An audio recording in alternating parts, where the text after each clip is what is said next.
Good morning, everyone. We want to welcome you to this first webinar that's being organized by the Federation of Kenya Employers to discuss the COVID-19 situation and the challenges it's bringing to the world of work and the management of the employer-employee relationship. We have taken this initiative fully realizing that these are difficult times and that the COVID-19 has dramatically changed the way that we live our lives and the way that work is done and the ability of enterprises to function.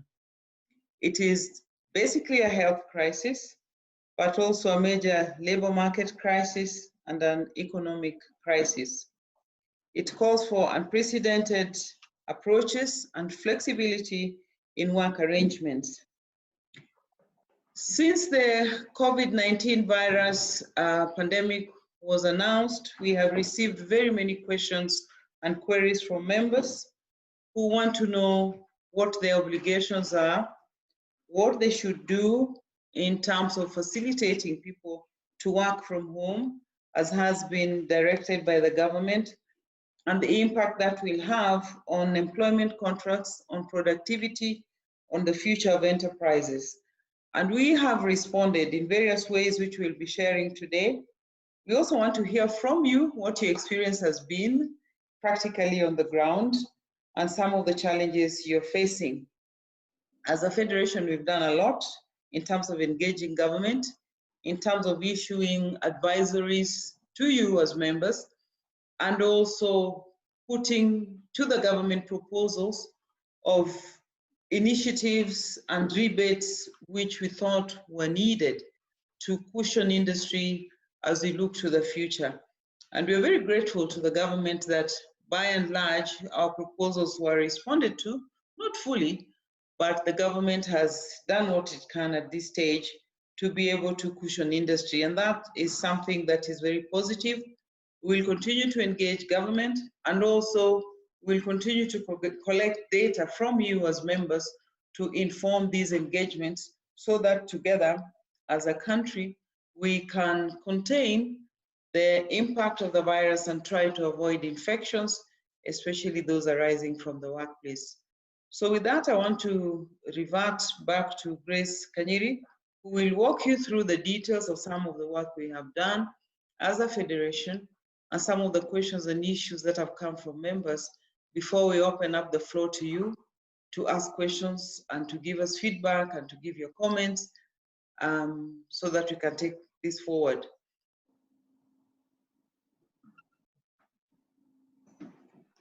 Hello.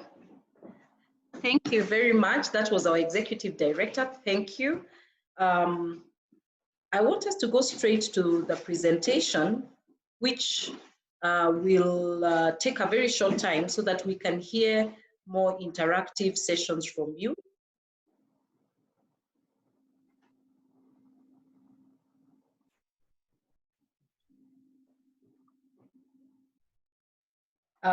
Just give me a minute. I'm consulting with my IT guy to be able to share with you the material.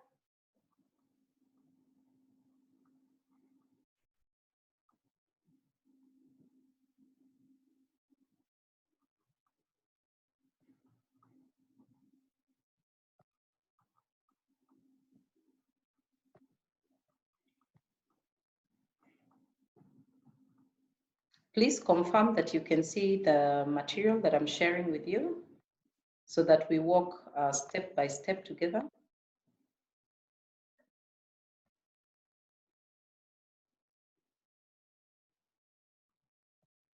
Can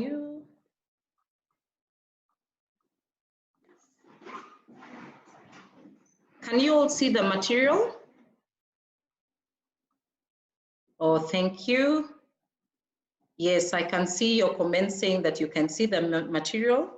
Karibuni sana.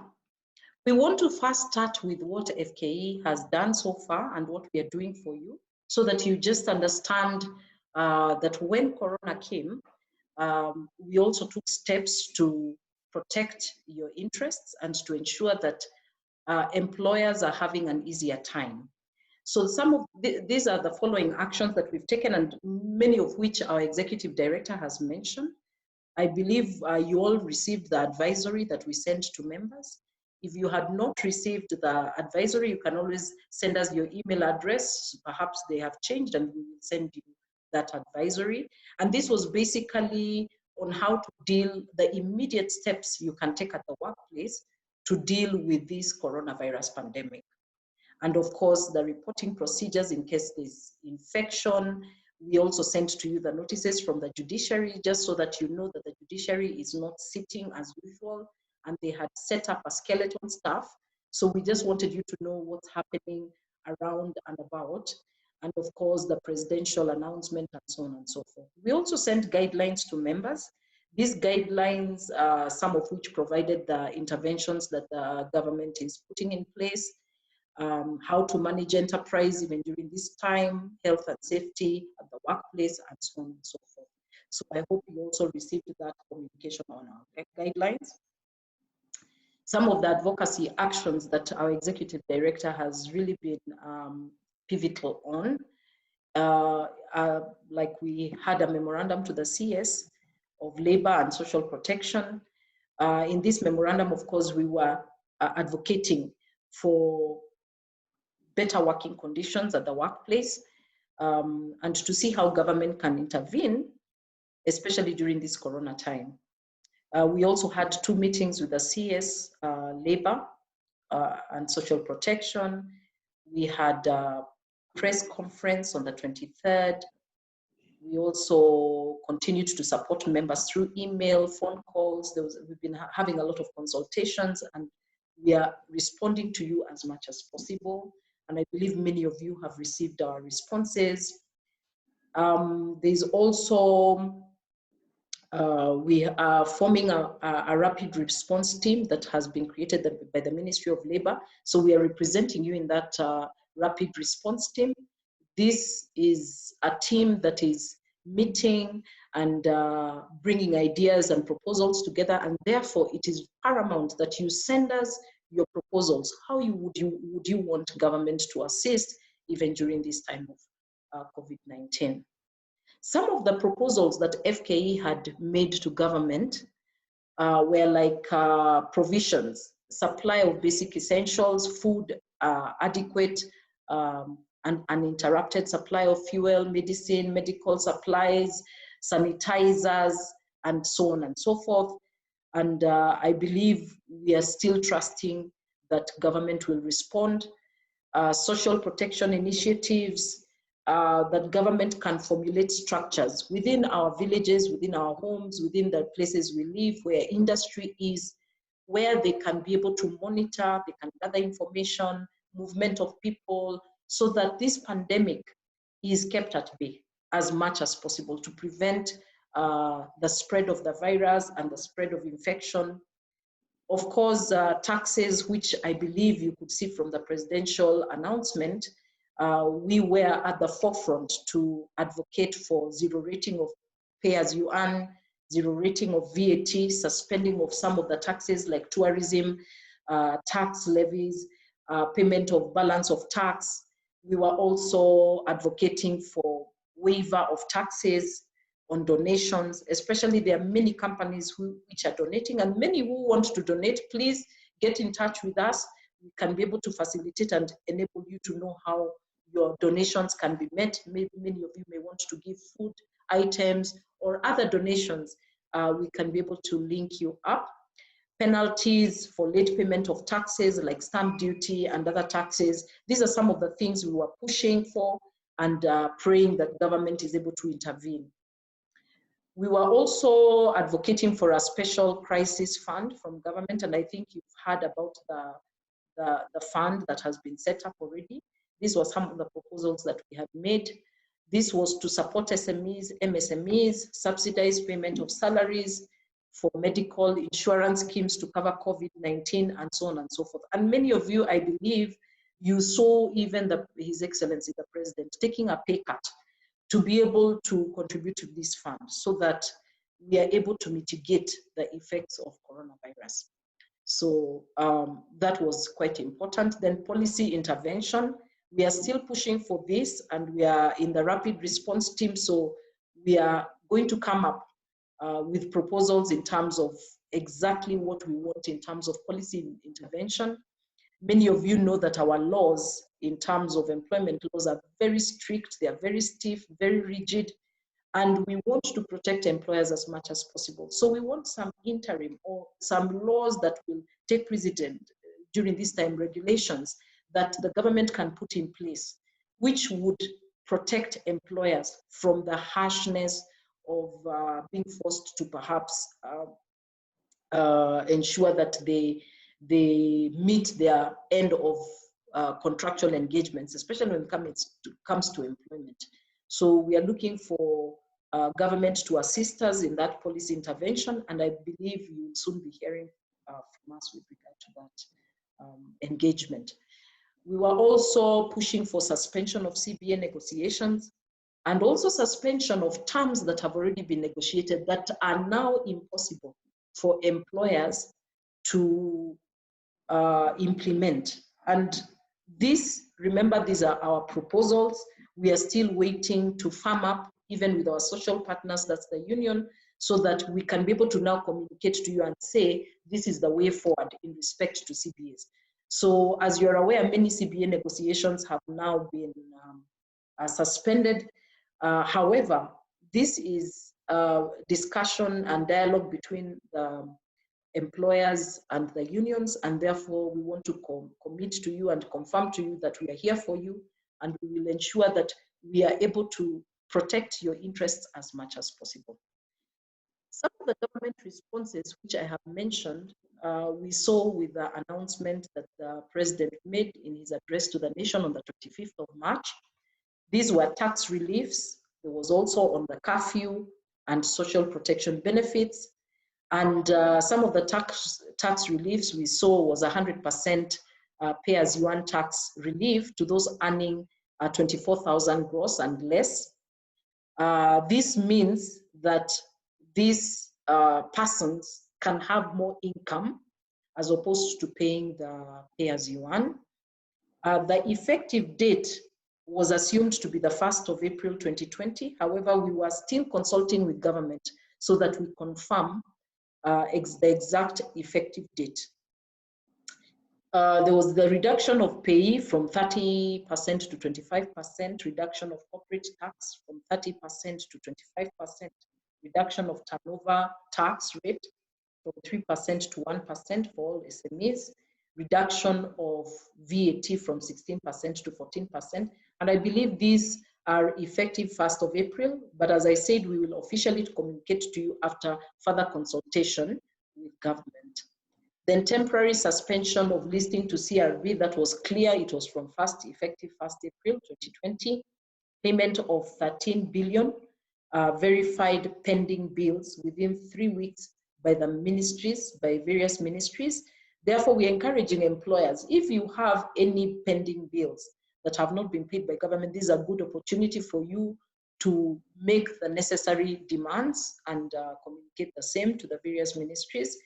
KRA to settle 10 billion VAT refunds.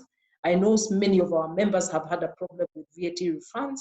We really are grateful that the president was able to make this order, and therefore we are also asking you to make those demands. Now, on the curfew, we also had His Excellencies, the President, announcing on a nationwide daily curfew from 7 p.m. to 5 p.m. And it is important for us and for you to know that we have been in consultation with the Ministry of Social Protection, Labor and Social Protection, with regard to night work, night shift. The curfew basically is not aimed to kill businesses, but it is there to ensure that people are not on the streets, they are not loitering, to curb movement. Therefore, we advise the employers to comply with the directives of the government insofar as the curfew is concerned. Ensure that your employees are not on the streets on their way to work or from work within those hours of the curfew. As again, we've said, it's not a restriction to business. there is a list that was given on critical and essential services that are not affected by the curfew. We have given you that list. Most of you know it on medical, professional health workers, national security, administration and coordination officers, public health and sanitation officers, licensed pharmacists and drug stores, licensed broadcasters and media houses, Kenya Power, food dealers, distributors, wholesalers, and transporters of farm produce, licensed supermarkets, mini markets, and hypermarkets, licensed distributors, retailers of petroleum and oil products, lubricants, licensed telecommunication operators, and service providers. So all these are part of the critical and essential services, licensed banks, financial institutions, fire brigade, licensed security firms. And many of you, I know, are very aware of this list. There are many who have also requested if they could be added to that list of critical and essential services. And I think it is important for us to say, as FKE and in our engagement with CS, Labor and Social Protection, they actually requested that those who feel that their services are critical and essential should actually put it in writing and make those requests. We are able to facilitate and assist in forwarding those services or those sectors in terms of that nature of work to government. However, you have to give a justification as to why you consider yourselves critical and essential services. So that is important so that you're not affected by the curfew if you really need to be out there. We have other social protection interventions that government gave. I'm sure you heard about the additional fund to vulnerable groups. That's the elderly orphaned. This was about 10 billion. There was the universal health care shilling 1 billion to be used for additional health workers. And these are things that we really need. This is to fight the COVID-19 and actually to mitigate the impact and the effect of COVID-19. There are others like social distancing and controls that the government gave. This you saw with regard to the ferry. The government put the ferry, operations of the ferry in the hands of the National Police and the Kenya Coast Guard to ensure they are able to put in place some of these measures like social distancing and so on and so forth. And then there was the temporary suspension of listing to CRB on arrears with effect from the 1st April. So these are some of the responses we've seen from government that have responded to the proposals that we made, and we are very proud that we have been able to represent you even during this time. And we hope that if you have any other concerns, many of you probably received our communication that sent a template with a matrix on some of the proposals you can make to government, and we can continue advocating for safer and proper ways to mitigate or to intervene during this coronavirus. Okay. Some of the queries we've been receiving, just as we get to the question and answer session, are on leave, pay cuts, reduced working hours, disciplinary action, liability. I hope you have been communicating your question and answers, because now we can get to a point where we can look at your question and answers and we can answer them. I have my colleague, Mr. Moses Ombo, who will be here with me, and we will be answering your questions. So karibuni sana, even as you send your questions through chat. So karibuni sana. I'm inviting my IT expert to be able to come and do something so that I can be able to see all your concerns and obviously put down my presentation for some time. Thank you.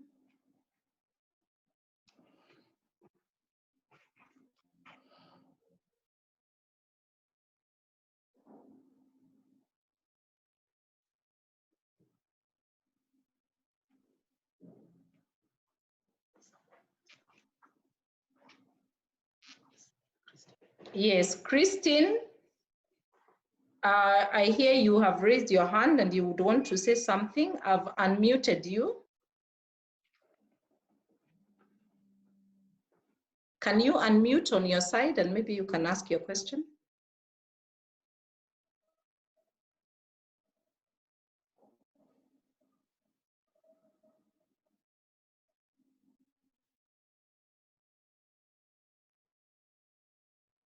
Christine, we can't hear you. Please unmute on your side. I'll move to Juliana. Juliana, can you hear me? Juliana Nguli? Yes, I can hear you. You can hear me? Yes, I can hear you, Juliana.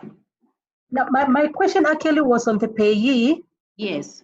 Because we're expecting to see a product circular from you, yes, really telling us clearly that it has been done, because we saw the announcement, but yes. we've not seen anything officially communicated from FKE.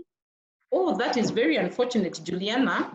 We actually did communicate. Immediately the president gave his announcement. We did send an advisory to members, including all the taxes, all the reliefs that the government had given. And if you did not receive it, please, yes. I don't know if you have my email, but you could send us to FKE even HQ. I'll give us our email details. Yes. Where you can actually indicate that you did not receive, and I'll make sure before the close of day today, you're able to receive that communication. Thank you, thank you, thank you. Karibu, Juliana. There is yes. Vivian as well. Vivian, Vivian, can you hear me? I can hear you. Good evening, or is it, sorry, good morning. Those morning, are effects of isolation. Okay, now, Vivian. What my concern is, I have noticed that at the beginning of your presentation, yes, you've talked of start date not being 1st of April. Yes. So is there a likelihood of that changing from what the president had announced? Yes, what I had indicated is that the specificity of saying 1st of April was limited to some of the announcements, some of the orders that the president had given. While others, he had not specified that it was the 1st of April. And what we did on behalf of our members was to actually communicate with the CS Labor and Social Protection just to get that confirmation, so that employers are also not in limbo on when the effective date. And remember, these orders were given in March. So we wanted to ensure that employers perhaps are able to be patient a little for us to consult, so that nobody is found to be acting without proper direction. We also received a gazette notice from the government printers that also did not cover all the orders that the government had given. And so we had advised our members that we are still in consultation. However, the date of 1st April is what was mentioned for some of those reliefs. And therefore, it is safe for us to say that for those particular reliefs, 1st of April is what the government had provided for. And these others, we are going to definitely send some official communication on the same. So are you saying that we should all wait for official communication from your end? We will send some official communication. However, in the meantime, nothing stops employers from effecting the ones that are very clear.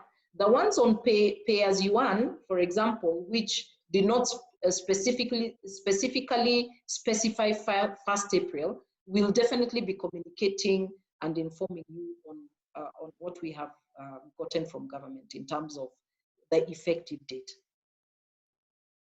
Okay. Now my second question is about insurance during this pandemic duration.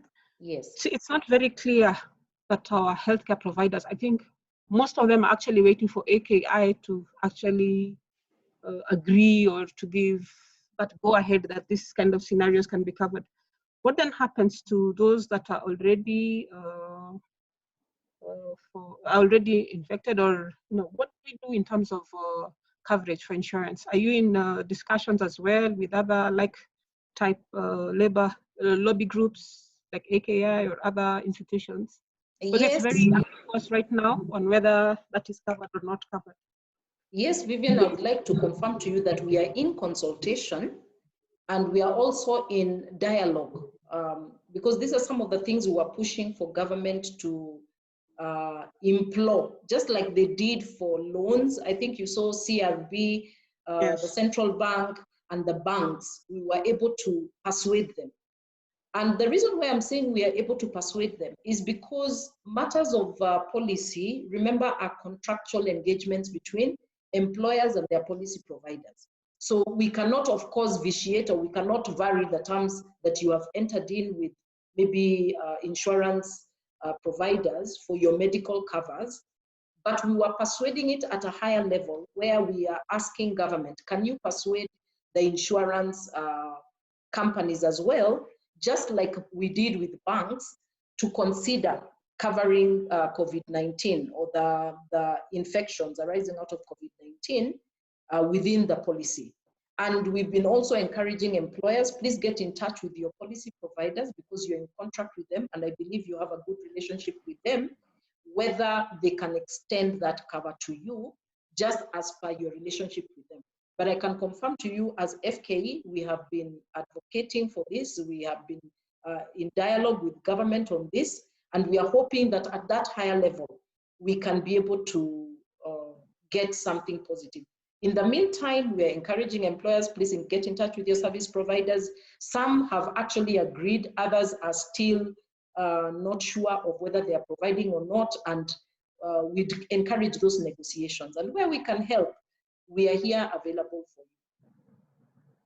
I think most of the insurance company are actually waiting for their regulator, AKI, Yes. to actually give them a go-ahead. So maybe in all these discussions, high-level discussions that you are having with the government, maybe AKI also needs to be roped in, because most of them, you'll realize they are waiting for the go-ahead from their regulator. Yes. So I think maybe the interaction should also involve their regulator, so that at least it, because it helps in unnerving this uncertainty. Mm-hmm. Yes, thank you. Thank you, Vivian. We will keep you in touch when we get anything from government. Okay, thank you. Thank you, Vivian. We have Christine. Christine, are you able to get to us? My question was answered. Oh, thank you. Yes, thank you. All right. We now have Olive. Olive, are you there? Good morning. Morning, Olive. Yes, so I have a few questions. Yes. Some of which are probably just looking at in the unlikely event of, say, for example, we were to have pay cuts. Mm-hmm. How will the communication be done to the staff, noting that the existing contracts of employment do not usually specify for such things? Mm-hmm. And also, do we have to amend the contract? Do we have to get consent from the employee? And I'm saying this in the unlikely event that this needs to happen. And mm-hmm. also another question is, I don't know if it would be, I know that it's probably not prudent to talk about separation at mm-hmm. this particular point, but in the unlikely event also that it gets to that point, mm-hmm. what are the obligations of the employer? All right, I'm going to let my colleague, Mr. Ombok, respond to that issue of pay cuts. Yes. He can tell you maybe how you can go about it. Moses Ombok, Can you hear me? Yes, I'm there, Madam Grace. Yes, please respond to that issue on pay cuts. Olive? Thank you. Yes. Olive, this is a very good question coming from you at this time. Now, for you to do a pay cut with the employees, we really encourage you to have a consultation with the employees beforehand and let them see where the organization is coming from. To the extent that at this point in time, we are looking at how to save jobs and how to keep the ship afloat. So that once they have understood why you are effecting the pay reduction, then you reduce it in writing so that you have an agreement which will go in record that you did not just wake up and engage in pay cuts. but that pay cut agreement should be very explicit at how much percentage are we talking about, how long it will last, and when the pay cut is finally out of here, how are we going to manage the future? When the COVID virus finally is gone, are we going to revert to the old salary without any arrears? You need to address that. Thank you. Okay, okay. Just a clarification. Do we need to like send specific, do we need to have like a general communication then now specify on each employee, or we need to amend each of the employment contracts that we have? Or a general communication, then the specific percentages now to be communicated to the employees? You need to consult widely. Yes. And having consulted, that is when now you can send a communication as to how this percentage is going to affect the specific employees. Okay. But my communication, Madam Olive, is consult, so that the employees understand where you are coming from, even before you send out the communication. Okay, fine. Thank you very much. Thank you, Olive. Can you unmute? Yes, there are questions, and I think these are some of the ones that we had I had shared with you in our presentation on leave, on pay cuts, on reduced working hours. I just want to refer you to the provisions of Section 10(5) of the Employment Act. Can you hear me? And these provisions of Section 10(5) allow you to vary the terms of a contract with an employee. And what is key here is consultations with the employee, giving them an opportunity to give their views, and you giving your views, and eventually saying that then this is the management position. So that conversation is important, even for us to be able to maybe carry out pay cuts or to vary the hours of service. Some of the employees are working for lesser hours, means if you have fewer hours, then it means maybe lesser pay. But the thing here is understanding that these are unprecedented times and that parties have to take unprecedented, perhaps, measures to ensure that you sustain employability. Okay. We had other questions that came via email, particularly on leave. And we want to confirm that yes, employers can send their employees on leave during this pandemic time. And worst case scenario, you can also send employees on unpaid leave. Yes, Mr. Ombok? Sorry, Madam Grace, I would also like you to talk a bit on the separation process. Olive asked two questions. One was on separation as to the employer's obligation. Yes.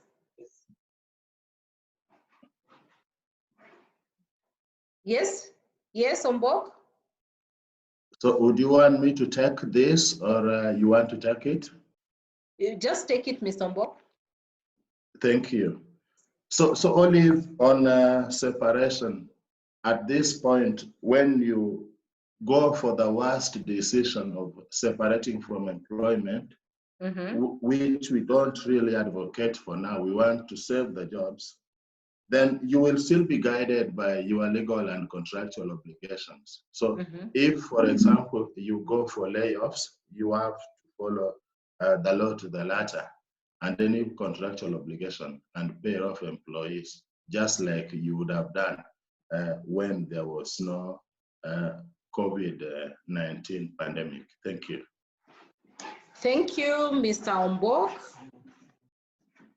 I hope you can all see me. Thank you. We are almost coming to the end of our presentation, and I've seen there are many of us who would want to participate, perhaps in some of the interventions we are doing with government. Kindly write to us officially so that we can know who you are and we can be able to respond to you officially and see how we can incorporate your views and your proposals. Okay. There are quite a number of people who have raised their hands and who have sent some charts. I'm going to ask my ICT operator to assist me, see those who have raised their hands and see how we can assist you.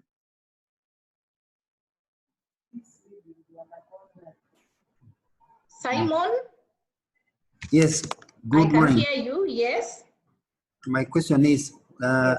in a scenario where the employees have exhausted their leave days, Yes. how do we deal with that moving forward, and how long can we, for example, put them on unpaid leave? The other question is, we have, you in your presentation, you had said that you are in negotiation with the government about taxes. Are you in negotiation especially to like allow where the business is not able to pay, for example, pay on time, like the businesses are allowed time to organize themselves? Thank you, Simon. Thank you, Simon. On unpaid leave, remember these are unprecedented times. And remember also, we say salary is earned. It's an earned benefit. So of course, where we are having employees not giving service, they're not able to be at work, and they're not able to earn, then unpaid leave during this unprecedented time may suffice. So the only thing is that please be in consultations with your employees, meaning communication. Let them also give their views. I believe people are very understanding to the circumstances that we are going through. So it's important that you communicate. So with regard to unpaid leave, we also don't know how long the pandemic will take. God forbid it takes longer than 2 months. God forbid it takes longer than 3 months. We are praying that it takes a very short time so that we can be able to get back to enterprise. But remember, right now we are looking at the safety of the nation, and therefore it will call for some very harsh measures, perhaps like unpaid leave.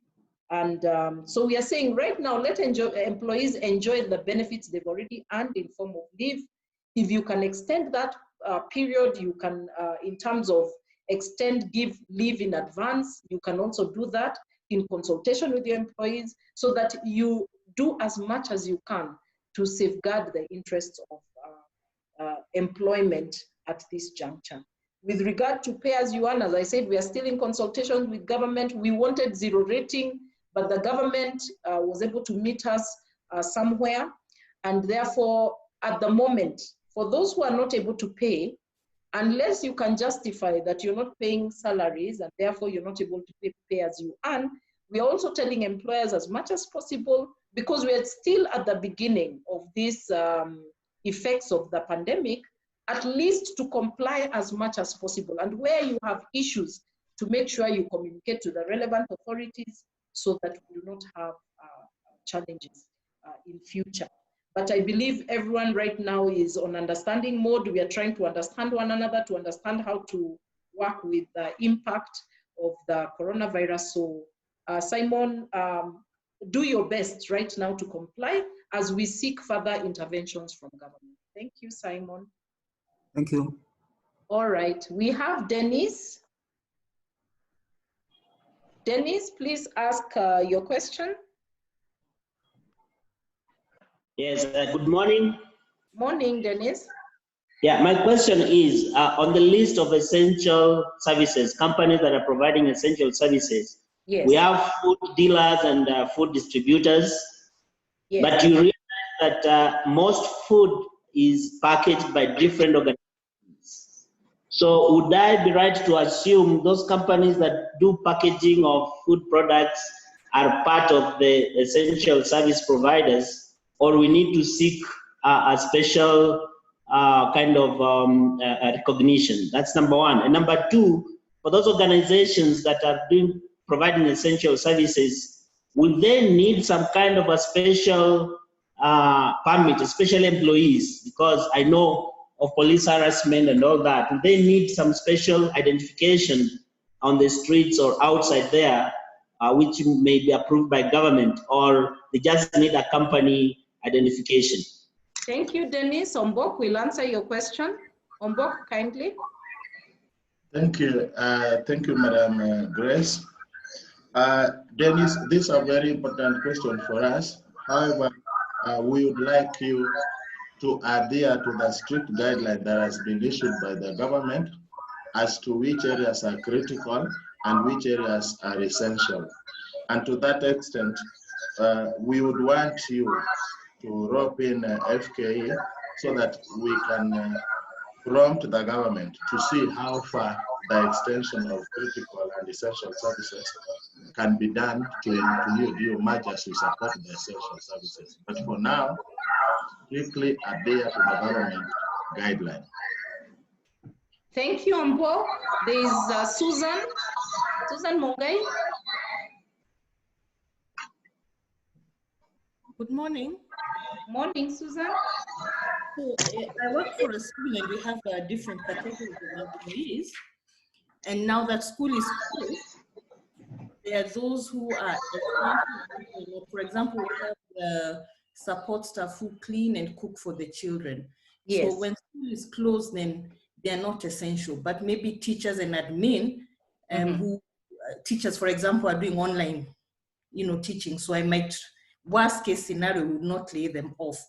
But now for this those who are directly working for when the children are at school, am I allowed to lay off a certain category of staff, worst case scenario, and keep others going? Would that amount to discrimination in employment?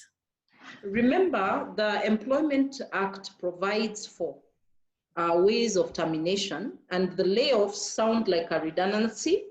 Yeah. And remember, redundancy, though this we would encourage employers to be their last option, redundancy as per Section 41 of the Employment Act provide that you have to give a 30-day notice to the ministry on the grounds and the extent of the reasons that is and the extent of the redundancy.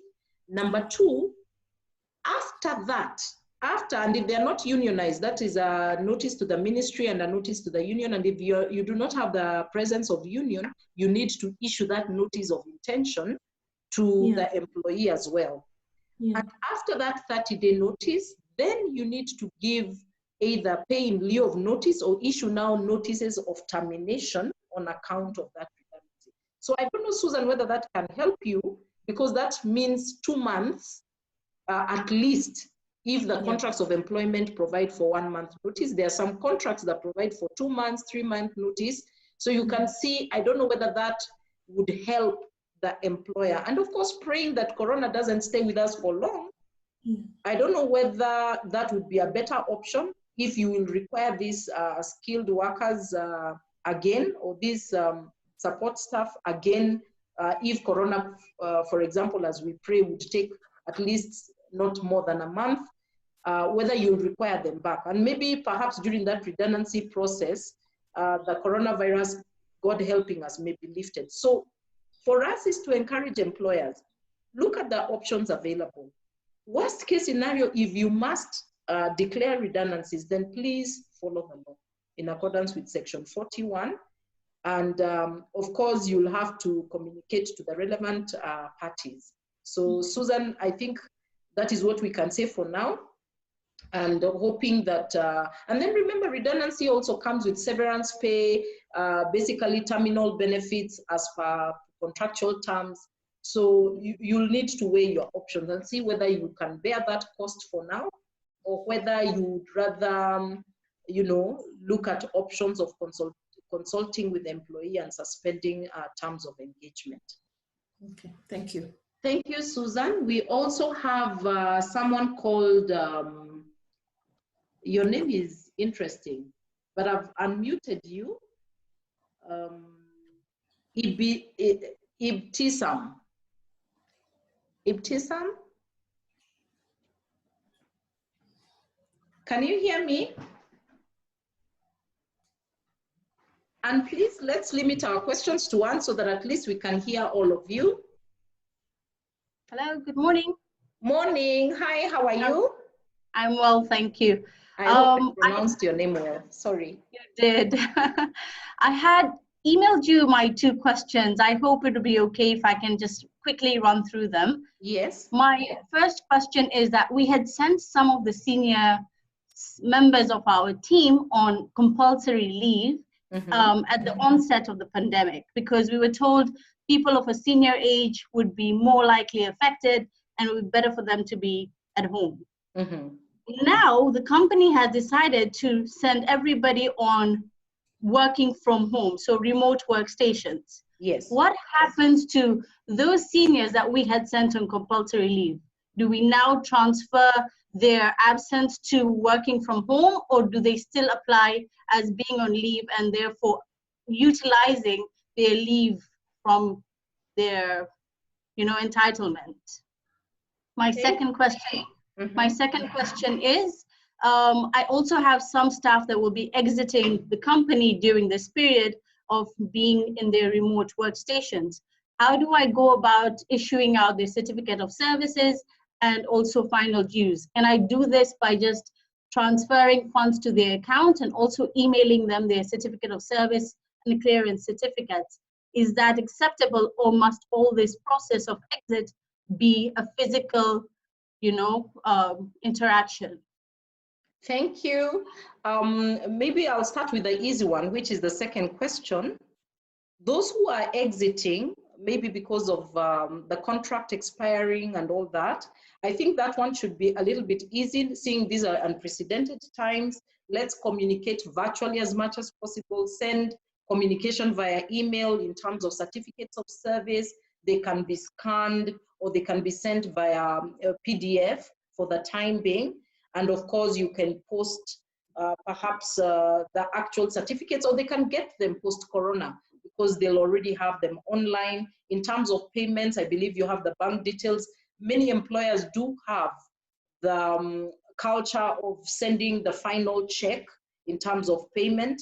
That check can be done and banked, but in these corona times, perhaps you may want to bank or send through EFTs and those digital ways of concluding. If you have what we call exit interviews, you can have those interviews online. You can have them maybe through email if you don't have virtual systems in place, so that you can also have the exit interviews if you have them as part of your culture. With regard to compulsory leave, we encourage employers, of course, to limit their liability as much as possible. Leave, remember, is a liability to employers in terms of if you don't send the employee on leave, you'll have to pay. So we always encourage employers to ensure that when it comes to leave, those who can go on leave, let them exhaust their outstanding leave. However, in these unprecedented times of corona, if persons can work from home and they can be productive, let them also work from home. So it needs you to look at your balance sheet, so to speak, in terms of outstanding leave and in terms of work that needs to be done, and then make a decision looking at the needs of your business, so that your business also survives this post-corona era, or the corona era. Okay. Thank you, Ms. Balala. Yes, Vivian. I think we had talked with Vivian. Can we talk with Mr. Ali Hussein? Mr. Ombok is going to answer your question. Or is it Vivian? Hi, yeah, you had spoken to me earlier, but yes. It's okay. I can take my question and give somebody else the opportunity to. Thank you so much, Vivian, for your understanding. We have Aisha. We have Aisha. Aisha, can you hear me?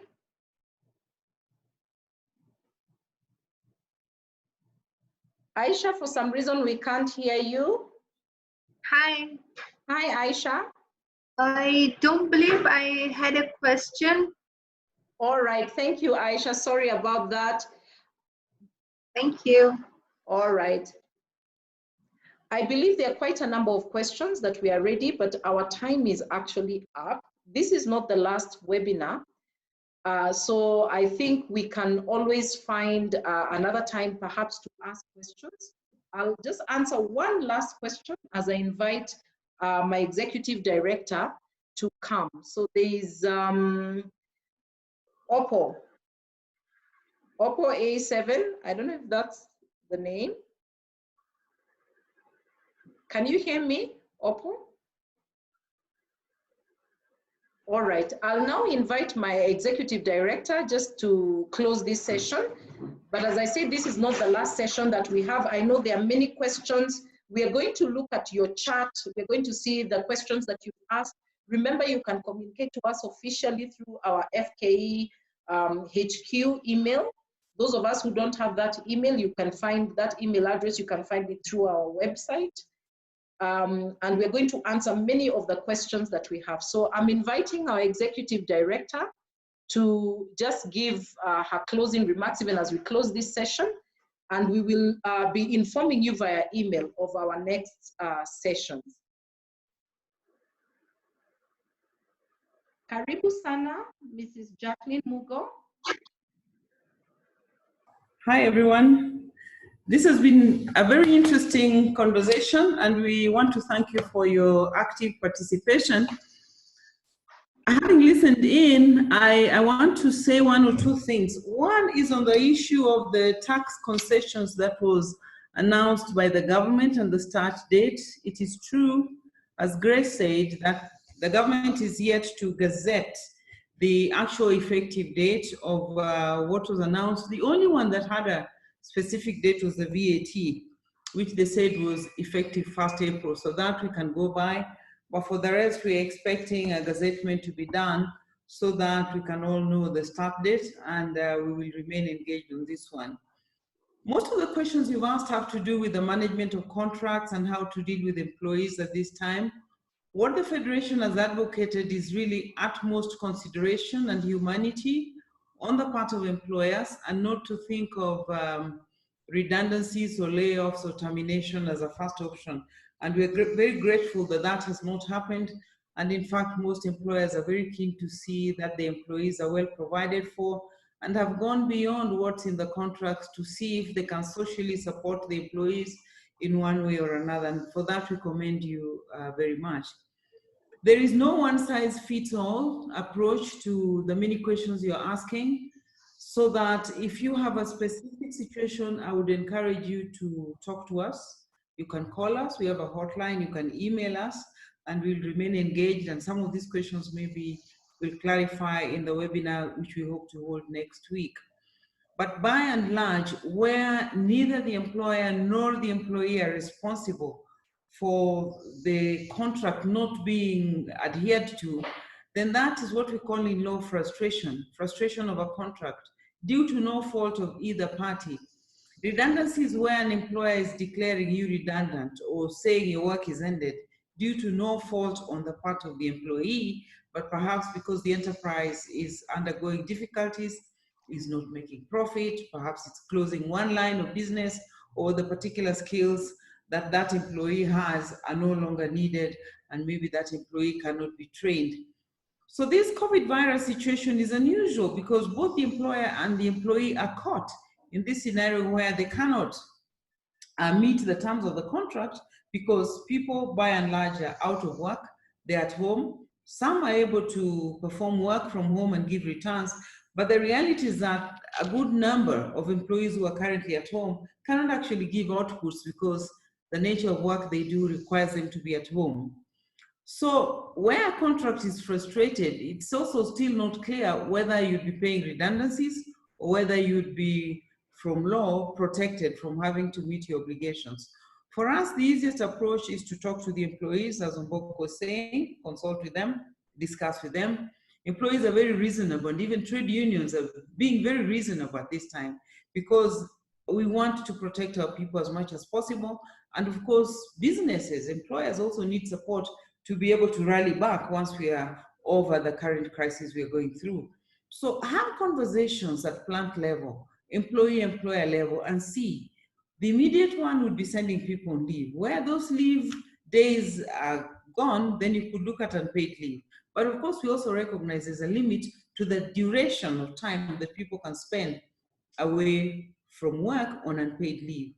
So we will be working alongside you as we address the situation and observe and see how long this is going to take. And our reassurance to you is that we are having conversations at very high level, even to see if we could come up with some policy for this particular period that really takes into account the unusual situation that businesses and employees find themselves in, so that we don't stick to the letter of the law for this period and then maybe come back to normalcy when we are through with the COVID virus and we see a recovery. So thank you very much for your participation, and please look forward to our next invitation when we'll be having a conversation on some of the issues that perhaps we have not covered today, or go into greater detail on some of the issues that we have talked about. Thank you very much, and for us here from the Federation of Kenya Employers, it's Kwaheri ya kuonana. Have a lovely day. Bye-bye. Bye.